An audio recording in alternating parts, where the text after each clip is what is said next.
নমস্কার বন্ধুরা, আমি মৌ। তোমাদের সবাইকে আমাদের গল্পকথা পরিবারে আরও একবার অনেক স্বাগত জানিয়ে আজকের ভিডিও শুরু করছি। বন্ধুরা, আজ আমি তোমাদের সাথে মহাশিবরাত্রি ব্রতের পারণের পুজোবিধি ও পারণ মন্ত্র শেয়ার করে নেব। যে কোনো ব্রত উপলক্ষে যে উপবাস রাখা হয় সেই উপবাস সম্পূর্ণরূপে ভঙ্গ করার পদ্ধতি হলো পারণ। যে কোনো ব্রত পালনের পূর্ণ ফল লাভ করার জন্য পারণ প্রক্রিয়া সঠিকভাবে পালন করা অত্যন্ত প্রয়োজন।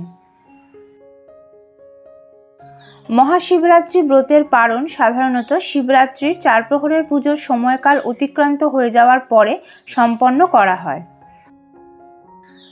এই বছরের শিবরাত্রি ব্রত পালিত হবে আগামী 8ই মার্চ, বাংলায় 24শে ফাল্গুন শুক্রবার। চতুর্দশী তিথি লাগবে শুক্রবার রাত্রি 8টা গতে এবং তা থাকবে পরের দিন অর্থাৎ শনিবার 9 মার্চ, বাংলায় 25শে ফাল্গুন সন্ধে 5টা 43 মিনিট পর্যন্ত। পঞ্জিকা অনুযায়ী এই বছরের মহাশিবরাত্রি ব্রতের পালনের সময় হলো শনিবার 9 মার্চ, বাংলায় 25শে ফাল্গুন পূর্বাহ্ন 9টা বেজে 51 মিনিটের মধ্যে। বন্ধুরা, শিবরাত্রির পূজার উপকরণ, শিবরাত্রি ব্রত পালনের নিয়ম ও উপবাস বিধি এবং শিবরাত্রির পূজাবিধি নিয়ে আমি ইতিমধ্যে কয়েকটি ভিডিও শেয়ার করেছি। আই বাটন ও ডেসক্রিপশন বক্সে প্রত্যেকটি ভিডিও লিংক দেওয়া থাকবে, তোমরা চাইলে দেখে নিতে পারো। এবার সরাসরি আজকের পালনের পুজোবিধিতে যাওয়া যাক। পুজোতে বসার আগে আমি নিজের মাথায় ও পুজোর সব উপকরণে গঙ্গা জল ছিটিয়ে নিয়েছি, আর পুজোর ফুল, মালা, বেলপাতা ইত্যাদিতে গঙ্গা জল, অগরু, কর্পূরের গুঁড়ো এবং চন্দন লাগিয়ে নিয়েছি।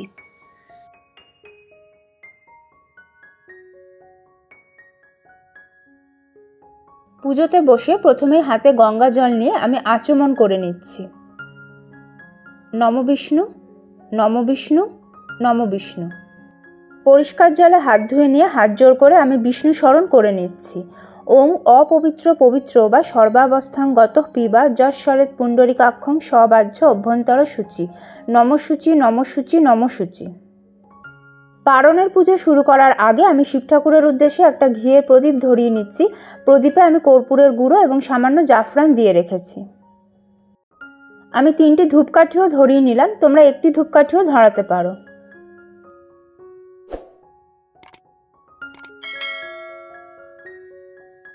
পারণের পুজোর শুরুতেও আমাদের শিব ঠাকুরের অভিষেক করে নিতে হবে, তবে তার আগে শিবরাত্রির পুজোতে শিব ঠাকুরকে নিবেদন করা ফুল, বেলপাতা, মালা এবং ভোগ সমস্ত কিছু সরিয়ে নিতে হবে।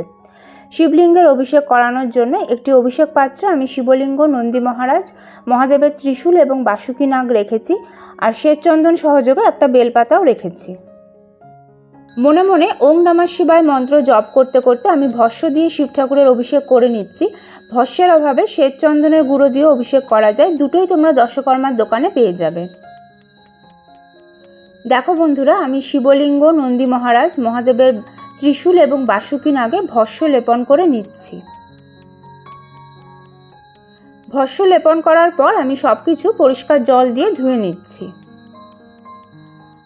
বন্ধুরা, মহাদেবের অভিষেকের সময় যদি ঘণ্টা বাজানো যায় তাহলে খুব ভালো হয়।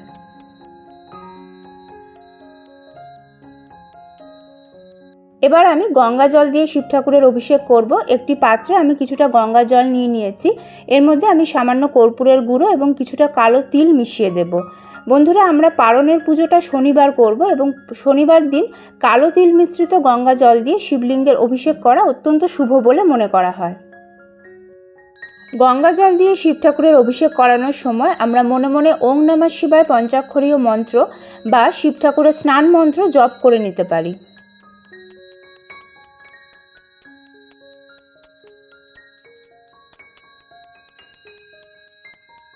এরপর আমি পঞ্চামৃত দিয়ে শিব ঠাকুরের অভিষেক করে নিচ্ছি। পঞ্চামৃত অর্থাৎ দুধ, দই, ঘি, মধু এবং শর্করা অর্থাৎ চিনি বা মিছরির একটি মিশ্রণ। পঞ্চামৃত দিয়ে অভিষেক করানোর সময় ওং নমঃ শিবায় মন্ত্র বা শিব ঠাকুরের স্নান মন্ত্র জপ করে নিতে হবে। পঞ্চামৃত দিয়ে অভিষেক হয়ে যাওয়ার পর আমি পরিষ্কার জল দিয়ে শিবলিঙ্গ, নন্দী মহারাজ, ত্রিশূল এবং বাসুকী নাগ ভালো করে ধুয়ে নিচ্ছি।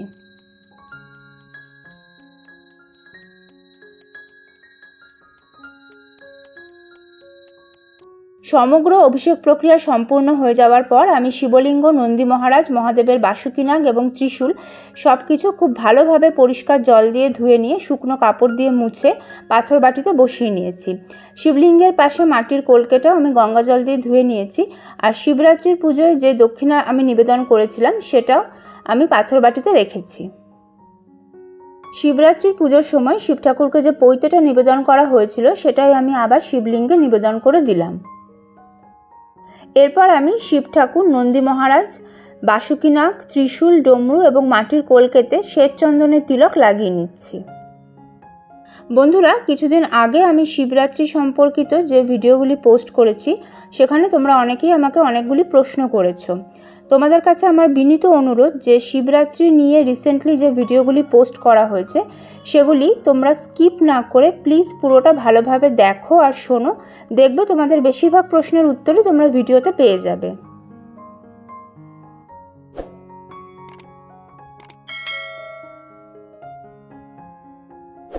শ্বেত চন্দন সহযোগে একটা আকন্দ ফুলের মালা আমি মহাদেবকে নিবেদন করে দিচ্ছি। শিব ঠাকুরকে ফুলের মালা নিবেদন করার মন্ত্রটি হলো ওং নমঃ শিবায় ইদং পুষ্পমাল্যং শিবায় নমঃ। এবার আমি শিব ঠাকুরকে শ্বেত চন্দন সহযোগে বেলপাতা নিবেদন করব। পারণের পুজোর সময় শিব ঠাকুরকে যে বেলপাতা নিবেদন করা হবে তাতে সামান্য মধু মাখিয়ে নিলে খুব ভালো হয়। আমি এখানে 3টে বেলপাতা নিবেদন করছি। তোমরা 3টে, 5টা, 7টা, 9টা, 11টা বা যতগুলি তোমরা জোগাড় করতে পারবে ততগুলি বেলপাতাই নিবেদন করো। ওং নমঃ শিবায় ইদং সচন্দন বিল্বপত্রং শিবায় নমঃ এই মন্ত্র সহযোগে আমি শিব ঠাকুরকে বেলপাতা নিবেদন করে দিচ্ছি। এবার আমি শিব ঠাকুরকে শ্বেত চন্দন সহযোগে ফুল নিবেদন করে দিচ্ছি। শিব ঠাকুরকে ফুল নিবেদন করার মন্ত্রটি হলো ওং নমঃ শিবায় ইদং সচন্দন পুষ্পং শিবায় নমঃ। বন্ধুরা, আমি পারণের পুজোতে শিব ঠাকুরকে পুষ্পাঞ্জলি নিবেদন করলাম না, তবে তোমরা চাইলে অবশ্যই পুষ্পাঞ্জলি দিতে পারো। এর আগে শিবরাত্রির পুজো নিয়ে আমি যে ভিডিওগুলি শেয়ার করেছি সেখানে মন্ত্রসহ পুষ্পাঞ্জলি বিধি সবিস্তারে দেখানো আছে।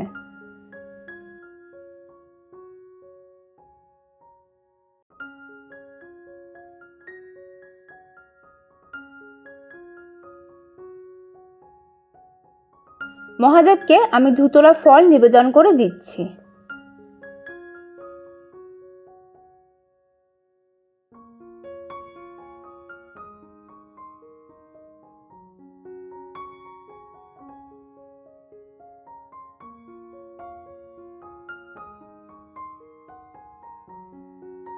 এবার আমি শিব ঠাকুরের মাথায় জল ঢালবো।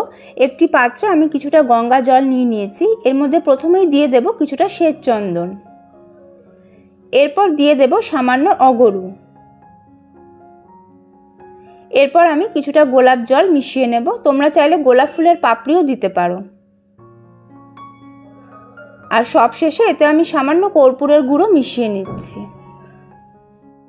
বন্ধুরা, শিবলিঙ্গে জল ঢালার যে নিয়ম আমি তোমাদের সঙ্গে আগের ভিডিওগুলিতে শেয়ার করেছি সেই নিয়ম মেনে আমি শিব ঠাকুরের মাথায় জল ঢেলে নেব। এই সময় আমরা মনে মনে ওং নমঃ শিবায় মন্ত্র বা মহামৃত্যুঞ্জয় মন্ত্র জপ করে নিতে পারি। মহামৃত্যুঞ্জয় মন্ত্রটি হলো ওং ত্র্যম্বকম যজামহে সুগন্ধিং পুষ্টিবর্ধনম উর্বারুকমিব বন্ধনান মৃত্যুর্মোক্ষীয় মামৃতাৎ। শ্বেত চন্দন সহযোগে কয়েকটি দূর্বা আমি শিবলিঙ্গে নিবেদন করে দিলাম। শিব ঠাকুরকে আমি সিদ্ধি পাতা নিবেদন করে দিচ্ছি। কিছুটা ভেজানো গোটা আতপ চাল আমি শিবলিঙ্গে অর্পণ করে দিচ্ছি।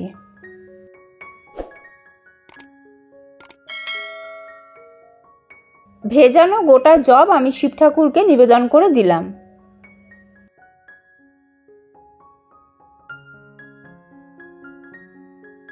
কিছুটা ভেজানো গোটা সবুজ মুগ আমি শিবলিঙ্গে নিবেদন করে দিলাম। সবুজ মুগ অর্থাৎ যাকে চলতি কথায় আমরা তরকার ডাল বলি। তোমরা এগুলির পরিবর্তে পঞ্চশস্য নিবেদন করতে পারো। হাত জোড় করে আমি শিব ঠাকুরের প্রণাম মন্ত্র পাঠ করে নিচ্ছি। ওং নমঃ শিবায় শান্তায় কারণত্রয় হেতবে নিবেদয়ামি চাত্বানং তং গতি পরমেশ্বর। ওং রিং এতে গন্ধপুষ্পে গৌর্যেই নমঃ এই মন্ত্র সহযোগে আমি শিবলিঙ্গের গৌরীপীঠে মাতা পার্বতীর উদ্দেশ্যে ফুল নিবেদন করে দিলাম। হাত জোর করে আমি মাতা পার্বতী প্রণাম মন্ত্র পাঠ করে নিচ্ছি। ওং সর্বমঙ্গলা মঙ্গলে শিবে সর্বার্থ সাধিকে শরণ্যে ত্র্যম্বকে গৌরী নারায়ণী নমস্তুতে। ওং সৃষ্টি স্থিতি বিনাশানাং শক্তিভূতে সনাতনী গুণাশ্রয় গুণময় নারায়ণী নমস্তুতে। ওং শরণাগত দীনার্থ পরিত্রাণ পরায়ণে সর্বস্বার্থী হরে দেবী নারায়ণী নমস্তুতে। এতে গন্ধপুষ্পে ওং বৃষভায় নমঃ এই মন্ত্র সহযোগে আমি নন্দী মহারাজকে ফুল, বেলপাতা এবং দূর্বা নিবেদন করে দিলাম। কিছুটা ভেজানো গোটা আতপ চালও আমি নন্দী মহারাজকে নিবেদন করে দিচ্ছি। বাসুকী নাগের উদ্দেশ্যেও আমি ফুল নিবেদন করে দিচ্ছি। মহাদেবের ত্রিশূল এবং ডমরুর উদ্দেশ্যেও আমি ফুল নিবেদন করে দিলাম এবং কলকেতেও আমি ফুল দিয়ে দিলাম। শিব ঠাকুরকে আমি একটা রুদ্রাক্ষের মালা পরিয়ে দিচ্ছি। আমি এর আগেও বলেছি বন্ধুরা, আবারও বলছি যে রুদ্রাক্ষের মালা ছাড়াও কিন্তু এই পুজোটা হবে।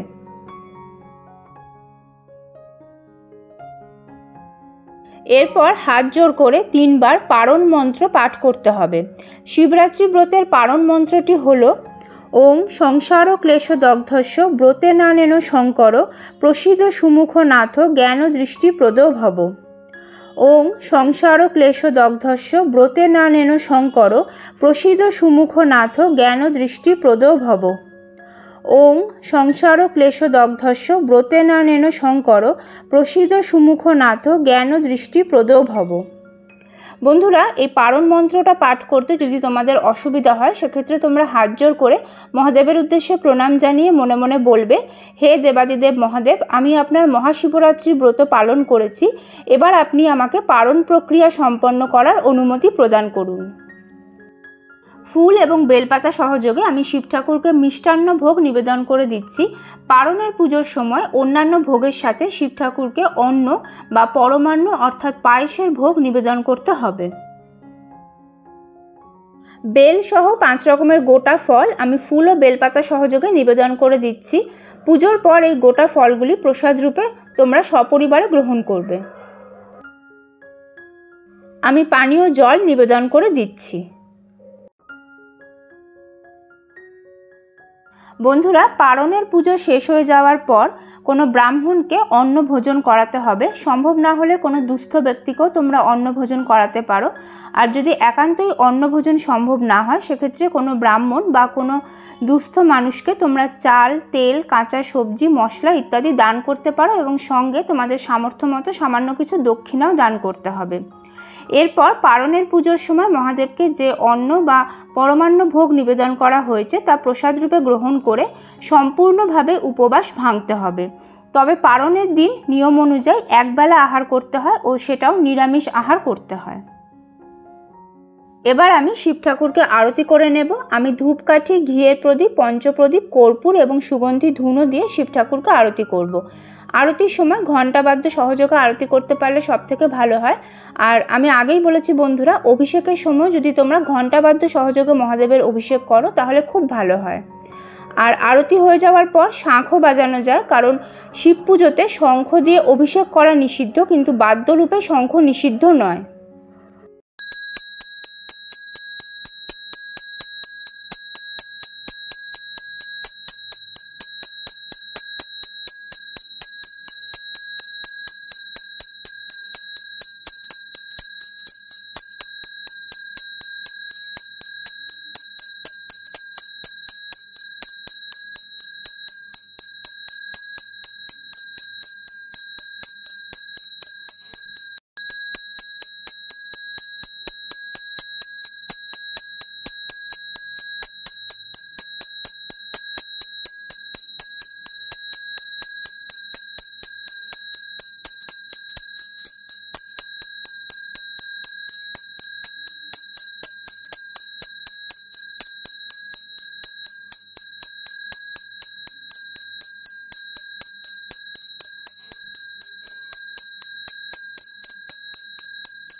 এরপর শিব ঠাকুরের অষ্টোত্তর শতনাম পড়ে নিতে হবে।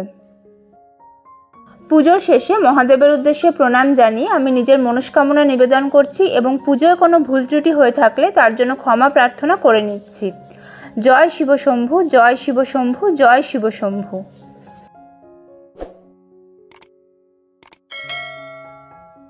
তাহলে বন্ধুরা, তোমরা দেখলে যে মহাশিবরাত্রি ব্রত পালনের পর আমরা কিভাবে পারণ প্রক্রিয়া সম্পন্ন করে নিতে পারি। আশা করি আজকের ভিডিওটা তোমাদের কিছুটা হলেও কাজে লাগবে। কেমন লাগলো তোমাদের আজকের পুজোবিধি আমাকে কমেন্ট করে অবশ্যই জানিও। ভালো লাগলে লাইক ও শেয়ার করে দিও। আর যদি তোমরা প্রথমবার এই চ্যানেলের ভিডিও দেখে থাকো তাহলে প্লিজ চ্যানেলটি সাবস্ক্রাইব করে নিও। সবাইকে আরও একবার মহাশিবরাত্রির আগাম শুভেচ্ছা জানিয়ে আজকের ভিডিও এখানেই শেষ করছি। নতুন ভিডিও নিয়ে ফিরে আসবো খুব তাড়াতাড়ি। যারা শেষ পর্যন্ত ভিডিওটা দেখলে তাদের আমার আন্তরিক ধন্যবাদ জানাই। দেবাদিদেবের কৃপায় তোমরা সকলে ভালো থেকো, সুস্থ থেকো।